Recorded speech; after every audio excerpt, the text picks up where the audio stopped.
Creativity Part 2. Last, not last week, I guess, 3 weeks or 3 days ago, I did a talk on creativity. I spoke for 40 minutes about creativity, got really philosophical. I thought it was going to be completely unintelligible and a mess. I actually listened to it after the fact, and I thought it wasn't too bad because we had to go deep. And there's no other level of analysis that is appropriate for something like creativity. For when you're talking about art, when you're talking about philosophy, and the things underneath or the foundations of philosophy, of the reasons for philosophy, and the philosophical frameworks of art, right? So when you talk about the philosophy of art, the philosophy of music, the philosophy of science, you're talking about the reasons why do that, and what is music, what is art, what is science trying to accomplish, and what are the things that are the means more important, are the ends more important, are they equally important, how do you balance those kinds of things. So we have to go deep, there's just no question about it. So but then after listening to the talk and kind of thinking about it for a couple more days, and really right after the fact, I realized, oh, I didn't mention this, I didn't mention that, I forgot to do this, I forgot to do that. But I mean, I did speak for 40 minutes. So, it maybe would have been not such a great idea to keep going and make it an hour or 2 hours talk, which I can. And there are actually some videos of mine that are like hours long, which is just like, anyways, I shouldn't have done that. But it is easier to talk for a long time and kind of ramble than to make it short and concise and to the point. So that's what I'm working on. We're all working on it, right? So I wanted to do a second part on creativity and explore a little bit more pieces that I didn't get a chance to mention. I have a cool example that I remembered, and then also I wanted to maybe expand on that advice for people who are creative and for people who work with creative people, that we need both things, right? So one of the things that when you hear, and I was just talking to my brother last weekend about this, so he's very much into video games, and that's great. Just like a lot of people are very much into movies or TV shows or anything like that. Now, my warning when it comes to anything you get involved in, you can argue that a video game these days is really like a piece of art. You have a narrative a lot of times with a video game. You have a series of goals, a series of conflicts, of nuances between characters, or conflicts between what would be better to do this, or is this speed versus maybe fullness of experience, and you can come out as a human being out of an experience of a movie or a TV show or a video game transformed, so to speak, or at least slightly, or even enriched. And that's really what the aim of a piece of art is. For example, of great literature, you should come out of an experience like that as a different person, or as an enriched person, as an enhanced person, or as a person that's a little more sensitized to certain things that maybe you weren't completely aware of, or that you hadn't really thought about, and now you are much more integrated and much more differentiated in other things. So anyway, so I think that's basically the function of a good piece of art, of a good piece of a good work of literature, of poetry, of even architecture and theater and music. So, but the danger is that true art has all those pieces, and as I mentioned in the video, art is really a particular thing, and I'm borrowing this from Schopenhauer, the particular that contains the universal, right? Mahler also said, Gustav Mahler, the symphony, all the symphonies he wrote, big, great composer and conductor, Gustav Mahler said that the symphony must be like the world, it must contain everything. So it's kind of like the same idea that you have in this piece of limited structure, whether it's physical or whether it's oral or temporal, right? That we discussed about being this pattern spread throughout time. almost like a true piece of art should contain all the things. Now, the backside of that is propaganda. And so, what is propaganda? Propaganda is the use of many of these features of art, whether it's narrative, whether it's sound and patterns of sound, whether it's graphics and colors and textures and shapes, for the support of one ideology or one point of view or one kind of thing. So in other words, the person who's pushing propaganda has this view, and then it creates all these things around it that supports that view. That's propaganda. Art seeks to explore what are the different forces at work and to present them in as rich and especially when you're talking about something more articulated like poetry and literary works, but it seeks to really enrich you. Now something more vague and more subjective as a piece of music still has those things, but in a much more subjective, much more vague, much more ambiguous form. But I think it should be the same thing. It should be enriching, not propagandistic, not one-sided. So when somebody doesn't tell you the other side, you know that it's being propagandistic, and you can pick this up on any politician's speech, which there's nothing wrong with because they're trying to support their side and that's their view. But then you should also make an effort to listen to the other side of the argument. Always listen to the other side of the argument and seek to understand the other side of the argument. The easiest thing to do would be to just dismiss and say, oh, everybody on that side is an idiot, and we're on this side and we're good, and then the other guys are doing the same thing, and then nobody's talking to each other, and then both things are not moving forward because they actually need both things. So anyways, this long tangent to say that creatives are just as important as non-creatives, okay? So even though creativity is one of those things that gets thrown around and everybody would like to probably describe themselves as creative, I'm very creative, or she's very creative, he's very creative. There are people who are not very creative, and she's not very creative, he's not very creative, I'm not very creative. And that is also important because you need the system as well as you need someone to come up with better systems. So both things, or to come up with maybe a slightly different system or a variation on a system or something that solves a problem inside of a system, so that then it gets implemented. But somebody needs to implement it, but somebody needs to come up with maybe a solution to a problem, or maybe a better, more efficient one, or maybe a completely different paradigm on how to even approach this problem.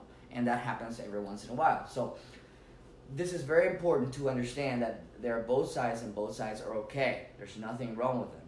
And that it's important to understand, and this is what I tell my clients all the time. If I have a coaching client, for example, one of the first things we do is we go through these different personality profiles, and we go through this different back and forth to try to determine, okay, what are they. So I was talking to this guy. He's a business analyst for a big company, and we were kind of talking, and he was thinking about starting a coaching relationship with me.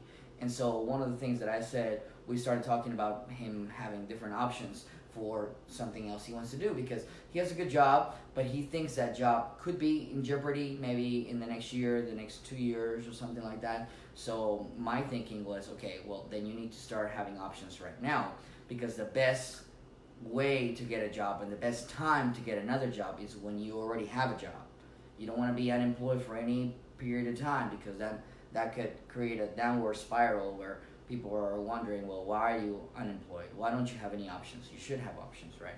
So anyways, so we started devising sort of those things, and again, it goes back to the topic of who are you? Who are really you? And of course, you never know.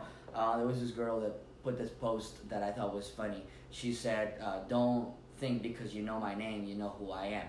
Which is a very kind of, it's almost like adolescent speech, like, you don't know me, that kind of thing. Which, there's something to be said for that.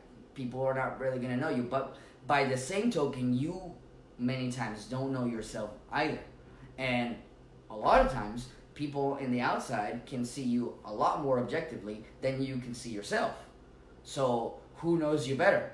The person on the outside and the person, or you? Well, it depends on who the person on the outside is, but if it's someone who's pretty close to you, chances are they know you pretty well. And of course, that's not what she was talking about, but I thought it was kind of funny. I said, well, you probably don't know yourself as much as you think you do. And so there's always that work in progress, and that's why you need coaches. That's why I work with people, but also in companies and things like that. But also, I have coaches and I have people that I run ideas by and things, and they kind of help me out. My barber says that no matter how great of a barber you are, you cannot see the back of your own head. So I always use that quote, and I always tell her that I use that quote. So anyway, so let's talk about creativity a little bit more and a little more pieces on that, because I think it's important. And I didn't get a chance to do it last time. So the next thing on creativity is talking about grading and standards. So if you're a creative person, this has probably already happened to you. And if you're working with creative people, then this is something you need to take into account, okay? So creativity, almost by definition, cannot be graded, okay? Because to grade something, you need a rubric. You need a standard by which you're grading. That's basically the meaning of the word grade. What grade is it? Okay? So, but creativity seeks to create new rubrics, new standards. So, you cannot grade something new with an old rubric, or not accurately. I mean, you can, but you're not going to get the right thing. So, how do you grade creativity? How do you make a test on creative things? So, this is why I propose that most of the time you define your creativity based on what you actually produce. So what are the things that you've been doing? Like, what are the things you've been writing? I remember I've been writing poetry since I'm like, I don't know, like 6 or something. Well, maybe not. Maybe like 8 or maybe 10. But I started pretty much writing. At the time that I could write, I was already writing my little first lines of like this convoluted things. And I didn't know what I was doing. I was reading some books that I had offhand, and my grandmother, she loved books and she loved poetry, and so I thought it was kind of fancy how these guys would just like kind of juxtapose all these different adjectives in kind of interesting ways, and so I just give it a try, and I called it poetry. It probably wasn't poetry, but I was already producing some of that. Most people who are producing music and producing or dancing or doing these kinds of creative things are already doing it, and they can't help but do it. Now, remember what we talked about last time. So we looked at a spectrum of creativity. On one side saying, well, everybody's creative, and on the other side, there's no such thing as creativity, because everything is already there, and you cannot create anything new. And so we talked about how the first is more of a philosophical kind of question of what is creativity, what is to create, and then we can go down that rabbit hole. But I said, let's not go there. For this kind of talk, we're going to bring that back a little bit and just pretend that we can create at least new ways of combining all things, okay? For solving problems, for having a new business, for creating a new product, for maybe creating a piece of art, okay? So, and on the other side saying, well, everybody's creative. Well, if we say everybody's creative, then there's no point in talking about this, because everybody's creative. And so I think that what's important, the distinction that we have to make here is that, no, not everybody's creative, because generating ideas is not being creative. Anybody can generate ideas, so that's not. So when we talk about creativity, and I mentioned this in the previous video, I should stop referring back to the previous video. If you want to watch it. You scroll down and it's there. It's the very next thing. The thing about creativity is that you want to have an idea, you want to produce a thought, you want to produce a solution, you want to produce a product, you want to produce a new service, a new business that not everybody else around you has already thought of. Okay? And then the difference between the chasm between the thing that you created and what everybody else might have thought of, that's the amount of creativity. Now, it doesn't mean that the further you are, the better it is, because sometimes you could be so far that there's just no communication between both sides, and so people would literally, you can come up with the most creative thing. So like if I have literally the most creative thing ever right here, and I present it to you, chances are, since it's the most creative thing ever, nobody around will understand it, because that's what it is. It's so out there, right? So creativity, and we also talked about how creativity and destruction, they come from the same source. So it comes from this. You can think of it like a dark pit, like the complete and absolute unknown as such, right? So, and it has to be, if you think about it, because see, the only way you can come up with something new is to explore something you don't know, because if you already knew it, then it wouldn't be new, right? And again, this sounds like I'm going around in circles, but not really. If you just think about it, creativity seeks to even break the standards in grading. So think about, let's say you want to establish a new kind of university, a new kind of platform where people can learn, a new way of learning, a new way of verifying that they learn. Then maybe that's not a test. That would take creativity. And so you cannot create a test to see if you can actually invent a new way to test. Like that, this is not going to work, okay? So that's one of the things that, see, I never understood this, and I always got in trouble. I got in trouble writing papers in college. I got in trouble coming up with projects and project ideas, because I was just, my very tendency was to think completely outside the box. Again, not to say that the things that I came up with were great. Probably most of them were complete failures, because I was just trying something new. It seemed more fun to me. Like, well, if somebody already came up with that, then I want to come up with something new, and it was probably bad. So, anyways, but that's the next thing. Now I want to give you guys an example. So, Fred Smith, who's the CEO and the founder of FedEx, he actually went to Yale Business School, and I believe he studied business. But anyways, one of his professors, one of his economics professors, I guess they had a project or something, and he turned in a paper that basically described the whole process, the whole new thing that FedEx was going to be. Of course, he got a C on that paper, right, in Yale. And again, this goes back to grading. So the economics professor in Yale was trying to grade this new logistics platform that FedEx was going to create, and it found, okay, I'll give you a C for that, because you got a lot of problems, right? Why? Because he's compared it against the standard. So this is the reason why so many entrepreneurs are not really part of or got degrees in college. Some did, but then college was not the thing that gave them the ideas, because again, creativity has nothing to do with structure. Creativity has to do with creating new structures. Okay? So it's like they're not even the same species. They're like parallel universes. And actually that's probably a good way to think about it, because if you think about the known, the structure where you are, it's like a circle, okay? And so, but see, by definition, the things that we know, even collectively as a society, are limited, right? Are finite, okay? And that is because they're contrasted with all the other things that we don't know, which are the unknown,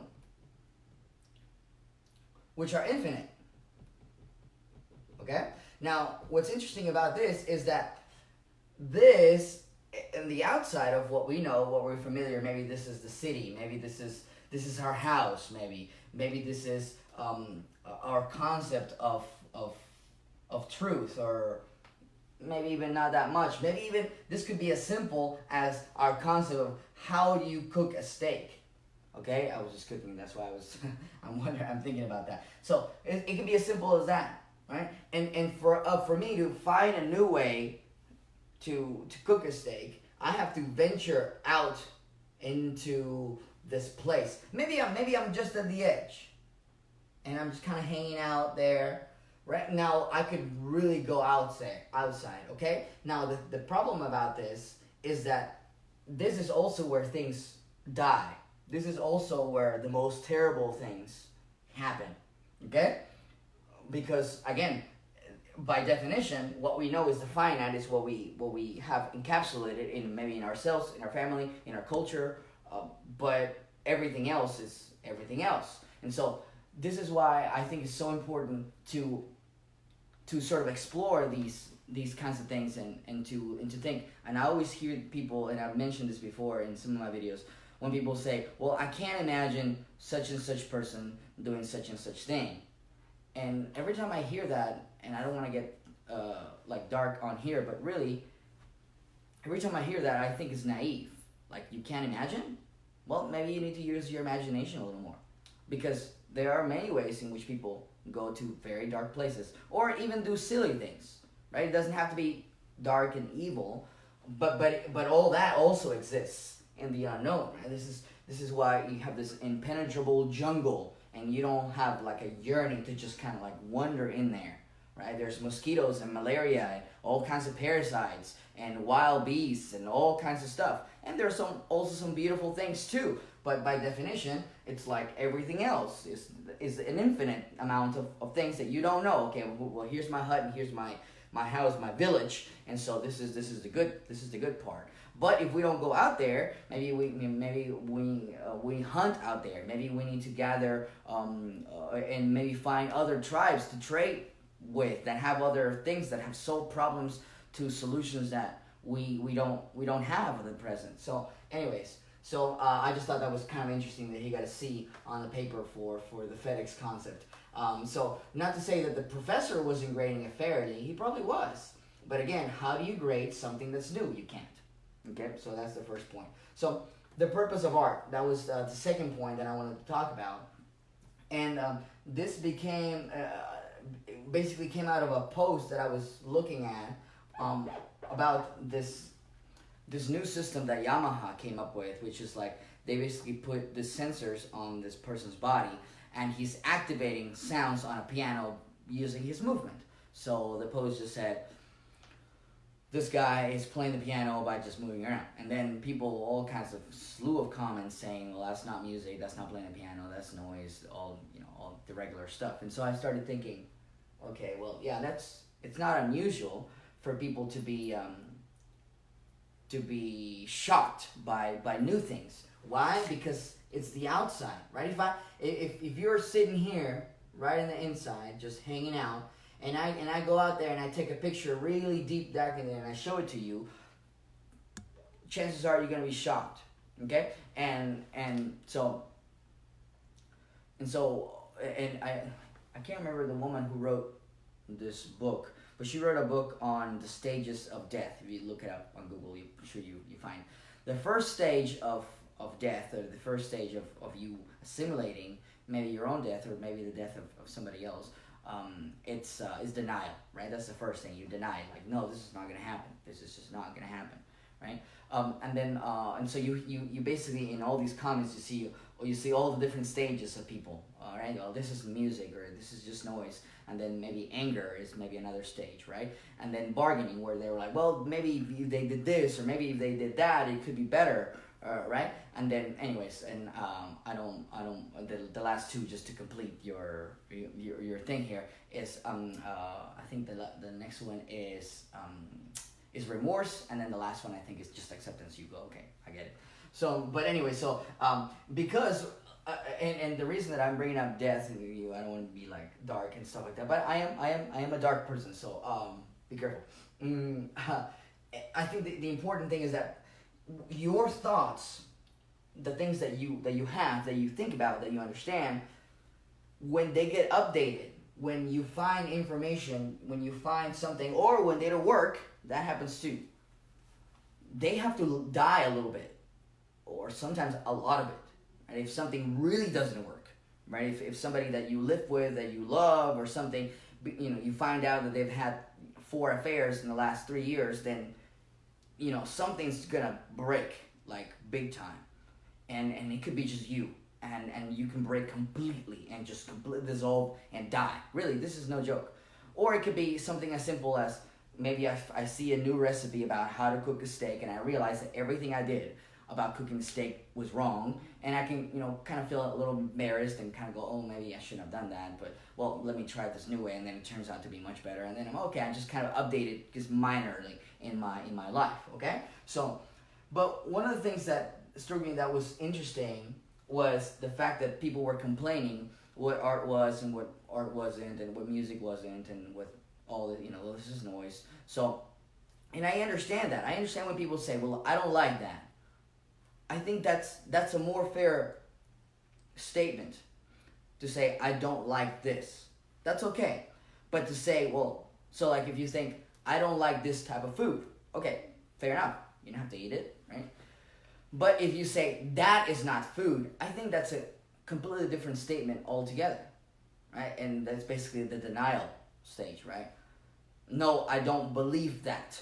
Okay, now what I thought, and the comment that I made on the post was, well, what makes you assume that the purpose of art, the purpose of music, or the purpose of these kinds of creative things is to make you happy, is to make you no, it can do that, and I think there's no doubt about it that there's no reason or very few things that are as universal as music. Music is a human universal, like religion is, like languages, because I mean it's hard to.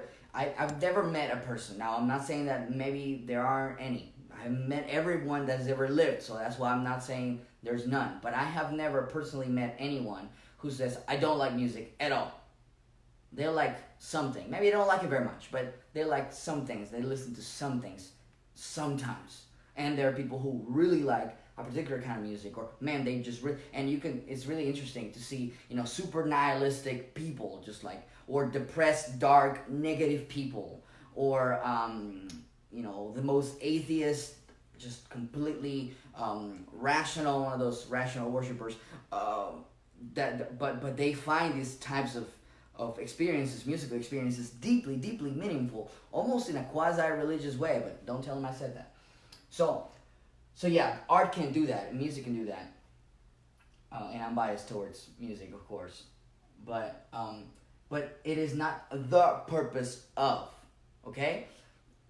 Art can also seek to shock you, to scare you, to make you feel disgust, I mean it can do any of the things, because again, it's an exploration into the unknown. True creativity, by definition, is going to the place where you don't know, or where sometimes nobody knows, to try to find something new. Now, Conan Doyle, I think that's his name, he is the guy that wrote the Sherlock Holmes stories. I don't know if you know this, but a lot of the police work that's detailed in those stories became the cornerstone, the founding work of a lot of detective work that happened after the fact, of a lot of police work that when policemen could actually, law enforcement officials could actually look for samples of blood and evidence in different ways. So it wasn't that he wrote something that people already did. No, he literally invented the ways in which people do that, because it was a creative effort to establish a new standard. Okay? And this is why great novelists, great works of art can be prophetic. Okay? It is always the creative people that get there before anybody else. Always. Okay? If you think about, what was the other example that I was thinking about just now? When you think about, for example, Jules Verne, right? And technologically, science fiction always gets there before science fact does. Always. They set up the things, and maybe they don't get things quite right, but I mean, it's crazy to see like these people who are sitting writing these things down with no concept of what could be, and then they start creating these new things, and then the other people, the engineers and the scientists, sort of go on top, and then they try to they try to figure that out and kind of go off of the imagination, because how could you go off of nothing? You can't. You have to go off of something. But how can you come up with something when you have nothing? Creativity, imagination. The reason why, another quote attributed to Einstein, no, probably all those quotes are probably not right, but hey, it sounds good, right? It's that imagination is more important than knowledge. Again, because of creativity. And again, he's juxtaposing imagination versus knowledge. Because knowledge is not imagination. Neither is imagination knowledge. Maybe it's a type of knowledge. Maybe even knowledge could be, or creativity could be nested inside of knowledge. Maybe. But no, creativity produces knowledge, produces a type of knowledge. I think that's it. So yeah, they're entity. They're two different entities. They're like, again, like parallel universes, but they can communicate, but they really exist separately. And I think that's the way that I can see it. So anyways, that's the other thing about purpose of art. And it's really sad to see that there's so much potential that's being wasted, because what's really happening is that so few people, and it's not their fault, but so few people have the philosophical background, the art history background, the art and music appreciation background, the philosophy of art, philosophy of music background, the history and the socio-political, economic background around through which all those pieces were written, or the different works of art were produced, so that you have some context to relate it to. So, because I guess people have been so obsessed with math, reading, and writing, or just teaching the kids, well, the things that we can measure on the test, right, based on the standard, right? We got to be able to test you on things. I was just reading an article a couple days ago about African countries, I believe, trying to come up with ways in which students won't cheat on tests, because most of these students are just like picking up the phone or whatever. And I think, was it Angola, or it was an African country that literally decided to turn off the internet during the testing periods, right? Which was like, wow, that's kind of radical, right? But anyways, and then somebody else did a study about how what is the amount of money that is being lost to the efforts of trying to prevent students from cheating. And I think it was like over $2 billion or something like that. And then the final word on the article said, well, for that kind of money, you might even improve your educational system, right? So, but again, it's this effort to try to, okay, so we have this standard, and we want to protect the standard, because the standard is what gives rise to everything else, but that's not really it. The process that creates the standard, which is really a creative process, is more important, because as demonstrated in that, okay, so you want students to take a test and not be able to look up the answers on the phone. Fair enough. I understand that. Now here's my question. Instead of, okay, we want students not to cheat, we think, okay, now, is looking at the phone cheating? You might say, yes. And I would agree under the previous standards. But again, what is the purpose of tests? The purpose of tests is to make sure that students know the material. Okay? Why do you want them to learn the material? Because we want them to learn the subject. Okay? Why do you want them to learn the subject? Because we want them to be able to be better members of society. Well, why is learning the subject making you a better member of society? Because you become more productive. Okay, and why is becoming more productive more important? You just keep going up like that, and then pretty soon you realize that the function of education is getting students to be able to solve these problems, to be able to have the foundations that they need, so that they can go out in the world and figure out what is it that they need to do, where to find this information, and just name one business environment in which these students won't have access to the internet. Right now in 2018. Now, if you were trying to get them ready to survive in a deserted island, maybe the right approach is to take away their phone. But in this day and age, I think, like, why would you want to prohibit anybody from looking up? I was also talking to a guy a couple months ago in an event that I went to, and he was telling me that what made him and his brother more efficient a lot of times throughout the day than their parents was their ability to be able to look up things on Google. And I thought that was remarkable. That's such a great way to put it. Yeah, like, actually be able to use the search engine. Like, you think anybody can use the search engine, but really? Aren't there people who are actually better at working a search engine? Now, let me ask you this. What edge does that give you as a worker, as an employee, as someone who's trying to be productive, to be able to use a search engine as powerful as Google better than someone else? And I don't know the answer to that, but I would venture to say that gives you a pretty good edge. So, anyways, this is one of those things that makes you wonder. And again, right there on that education junction, right? And education is one of those industries that changes the last and the least. And it's just a terrible disservice. So anyway, so I thought it was pretty sad that a lot of these people just didn't have those foundations to really appreciate that. And again, this is not being snobby or elitist or anything like that.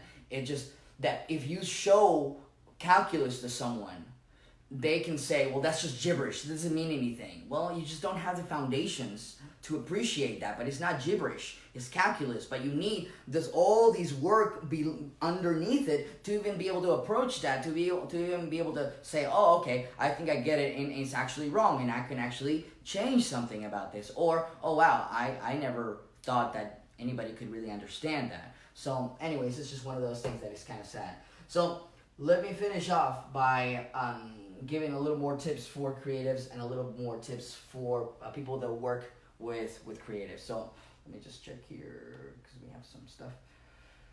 So here's the junction. So basically this whole thing was for creatives, right? So if you are a creative type, and again, and this is what makes it also more difficult now. So like when we lived in little towns or little cities, if you were more creative than 10 people, which is basically the definition of creativity, really, because if you think about it, well, anybody can come up with an idea. But if you think, okay, what is an idea for, like I said in my previous video, for a book? Well, to read it. Well, that's not a creative idea, but it's an idea. But anybody can come up with that idea. The question is, can you come up with a use for a book that it's unique, that maybe 1 out of 10 people can't come up with? Or 1 out of 100, or 1 out of 1,000, or 1 out of 1,000,000, okay? Now, here's the problem. If you're creative, then you probably have degrees of creativity, okay?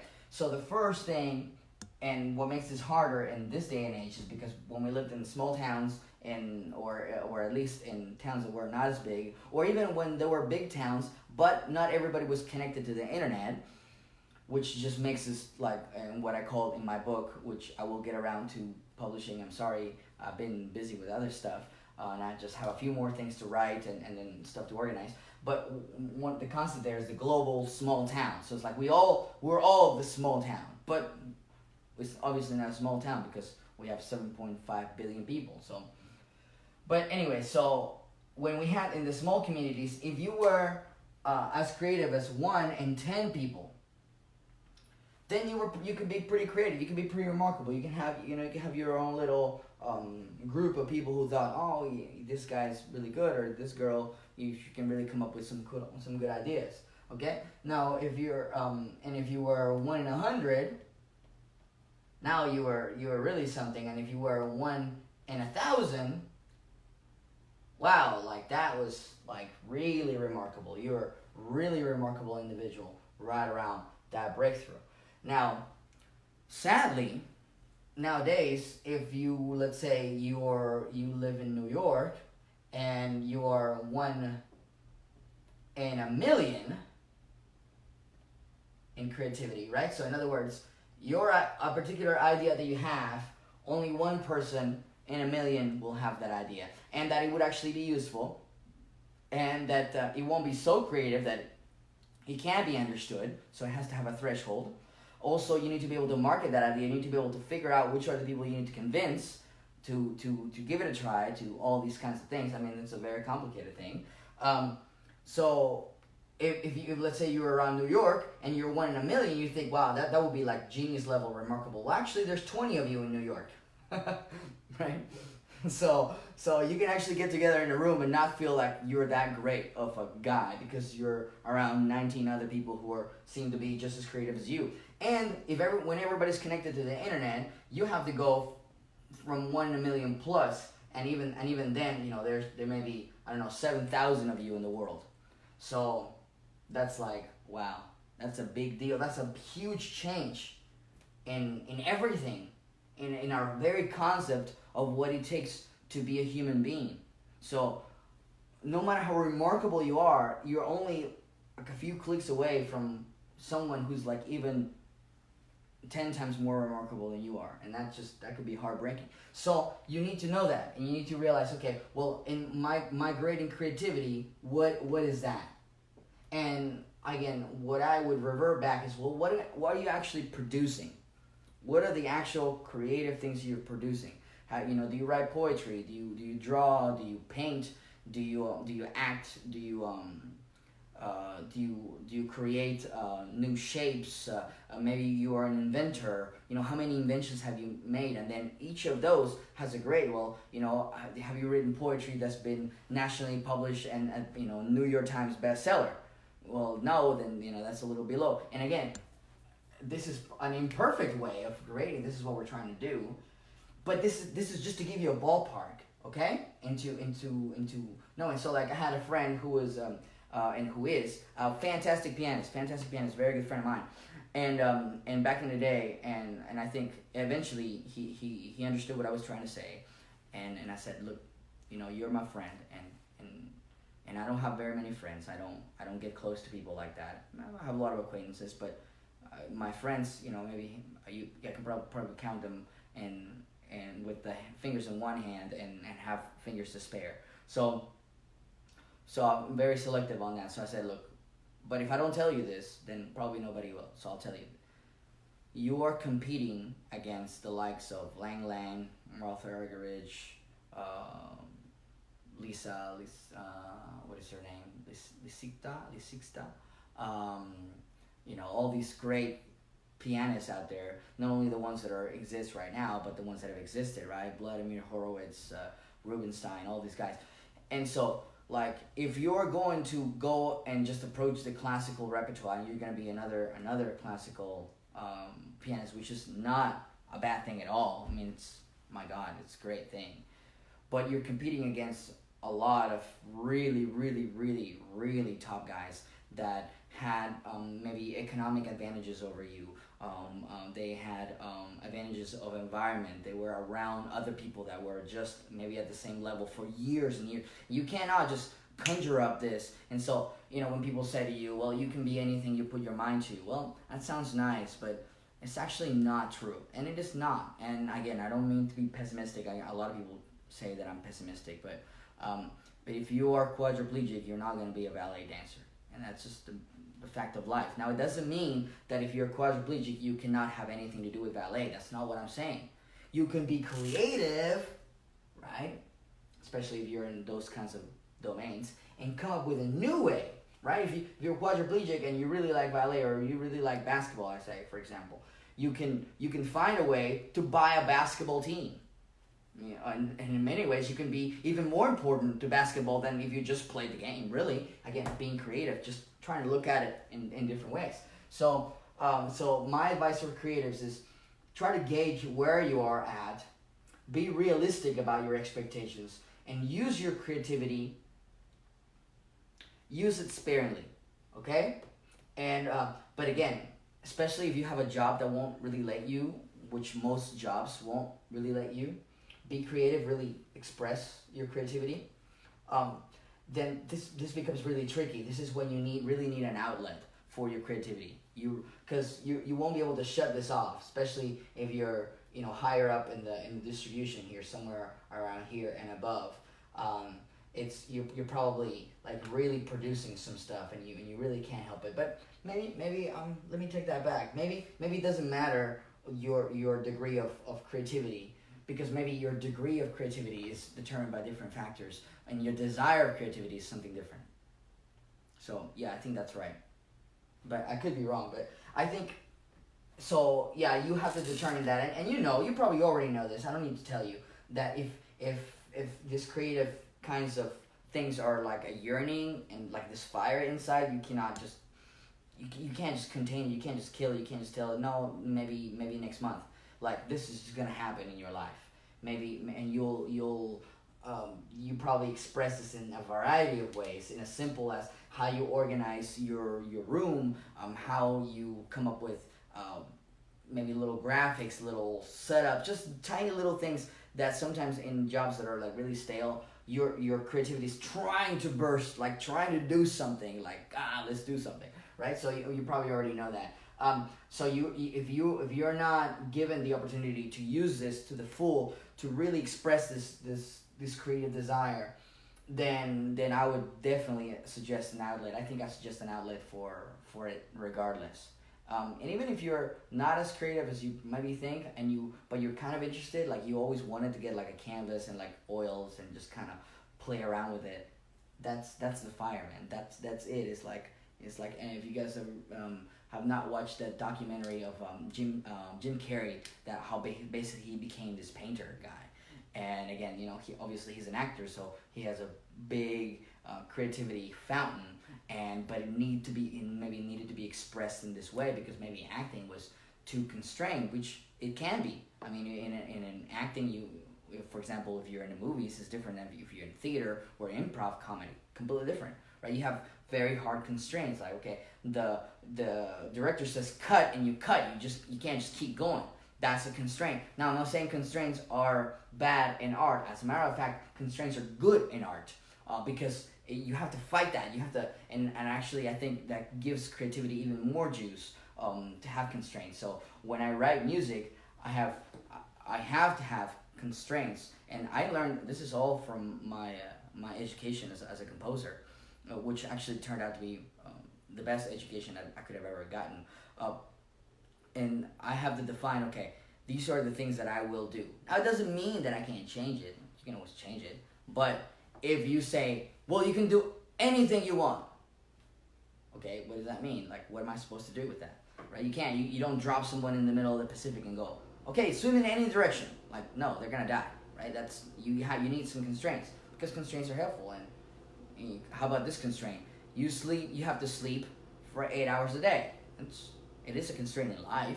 You can think of yourself as a slave to sleep, but you can also think, hey, sleeping feels pretty good, and when I get those hours of sleep, then I feel refreshed and I'm so much better the next day. So maybe that constraint is a good thing. So that's my advice for creative. See where you are, and if you can't integrate that in your life yet, then definitely have an outlet and use it sparingly. Chances are, if you have a high degree of education, which I definitely recommend for creatives, because nobody's gonna listen to you. Nobody's gonna listen to your creative ideas if you're like somebody who's flipping burgers or brewing coffee at Starbucks. Like, nobody's gonna care.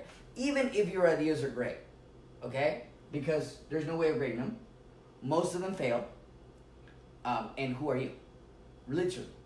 Because if we gave everybody every possible resource to try every possible crazy idea, that just wouldn't be sustainable. Okay, so that's my advice on that. And then see where you are, and then maybe you can put yourself in situations, in jobs, in different. For example, in marketing, you get to use a little more creativity than if you were in accounting, for example.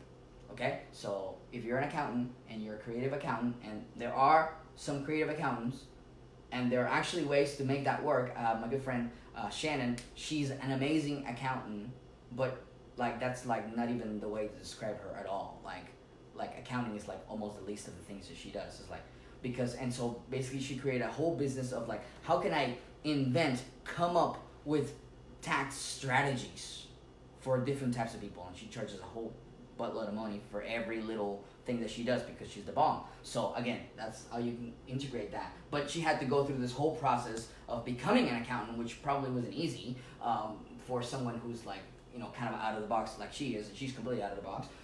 And so, but that's great. And like I said in my video before, that gives you a discipline to become a disciple, right? Disciple, to become a disciple under a regime, under a standard. It really kind of communicates with creativity at some point, and it really refines it, really shapes it. So anyway, so she did that. Great. And now this video is probably even longer than the one I did earlier this week, but let's just finish up by talking about if you work with people who are creative. This information was just as valid for you. Now maybe you're not as creative. Maybe you appreciate creativity, and I think all of us appreciate creativity. I think entertainment, when you think about the entertainment industry, is basically all of us sitting around looking at creative people do their thing. Really. I mean, I can't think of anything that's entertainment. Even not directly, but maybe the outcome of a creative endeavor at some point. Yeah, like I was thinking about like a theme park. Right, a theme park it has a standard, it's got a structure, right? But it had to come up with something. Like if you think about like Disney, right? It has all the different rides, but all the different characters, and they all interplay in very interesting ways. And we go out there and we have fun. We kind of wander around this fake universe that has all these narratives that are interlocked and that speak to different desires and different things about different people. So yeah, I think that's what it is. That's basically what entertainment is. So all this was helpful for you if you work with creative people, and most of us understand and appreciate creativity.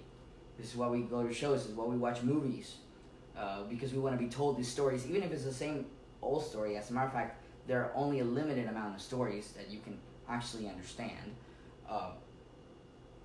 That are not completely, that are so creative that they might even sound or look like white noise.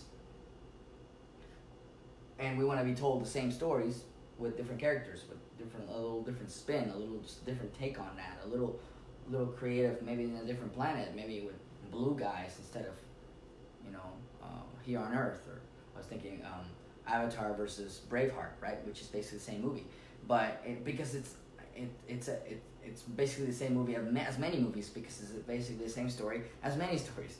So anyway, I think this is important for all of us to realize that we need creative people, but we can't ask them for too much discipline, okay, or too much structure. Right? We can somewhat ask them for discipline, but there's a trade-off. Okay, a really, really, really disciplined, creative person is probably won't give you like real breakthrough things, but it can probably solve things or put graphics and things in kind of a cool way, something that looks kind of pleasing and kind of nice. So for example, I always think it's interesting the juxtaposition between Apple and Google, and Apple they clearly have a bunch of design artists and their staff, and throughout the years, they've always had this really elegant, simple designs of devices that are smooth, that are, even down to their stores, right? I was in Chicago a couple weeks ago, and the Apple store in downtown Chicago is like this glass cube, but instead of a glass top, it has the top of a laptop, and it just architecturally just makes sense. Stairs on both sides, then you have an inside like that, but then it's all enclosed in glass. And it's a very interesting experience to walk through a store like that. It's an artistic experience to walk through a store like that, because architecture is supposed to be an artistic experience. So versus Google, and I'm not bashing Google, they have other strengths, I think. I've never seen a user interface made by Google that was like elegant and like well done. Even their new AdWords interface that they just changed.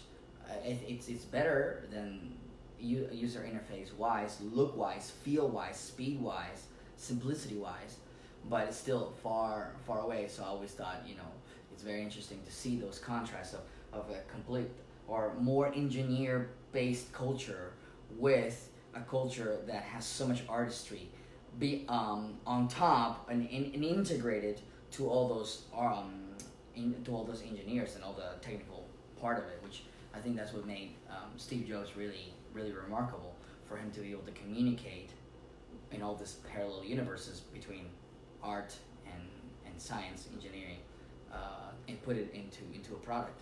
And their wild success speaks to that there was something very powerful of holding this beautiful device that it was tiny and it just seemed to work, and it was simple, and you don't have maybe one button, and you could really manipulate that just physically. So again, that definitely speaks for that that overlap, that maybe that's where the magic happens, right there, and that overlap between the creatives and people who work with creative people, and again, both things are needed. Okay, both things are important, and the more we can harness creativity, if you're the creative type, in a way that is useful to you, right? Because this is a problem. Most creative people are, the starving artists, because it's very hard to get this going, because again, most creative things are just a failure.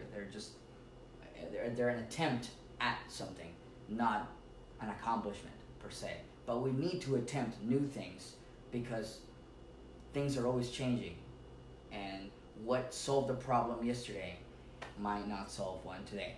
So that's all I have. Let's close up by saying that if you're a creative type, man, I feel for you, and I have a very soft spot in my heart. And things are gonna be hard, man. It's so hard to like make a living off of creativity. Very difficult. Very difficult. Very few people are the ones that become like superstars. Now, if you can, that's great, but the odds of that happening is so slim, that it's almost like playing the lottery and thinking that that's a good retirement strategy. I don't think that's a good strategy. But you can still be creative and then have other options. I think that's probably the smartest thing to do. But knowing full well that you can't stop the creative vein, you're gonna have to do something. And then on the side, for the people that work with creatives, you need them. So find a way to integrate them. Find a way that they can work their magic. Find a way that they can help you solve problems. Find a way that they can tell you things that you're gonna give them a C on. Like, no, that's never gonna work. But that could solve the problem. So yeah.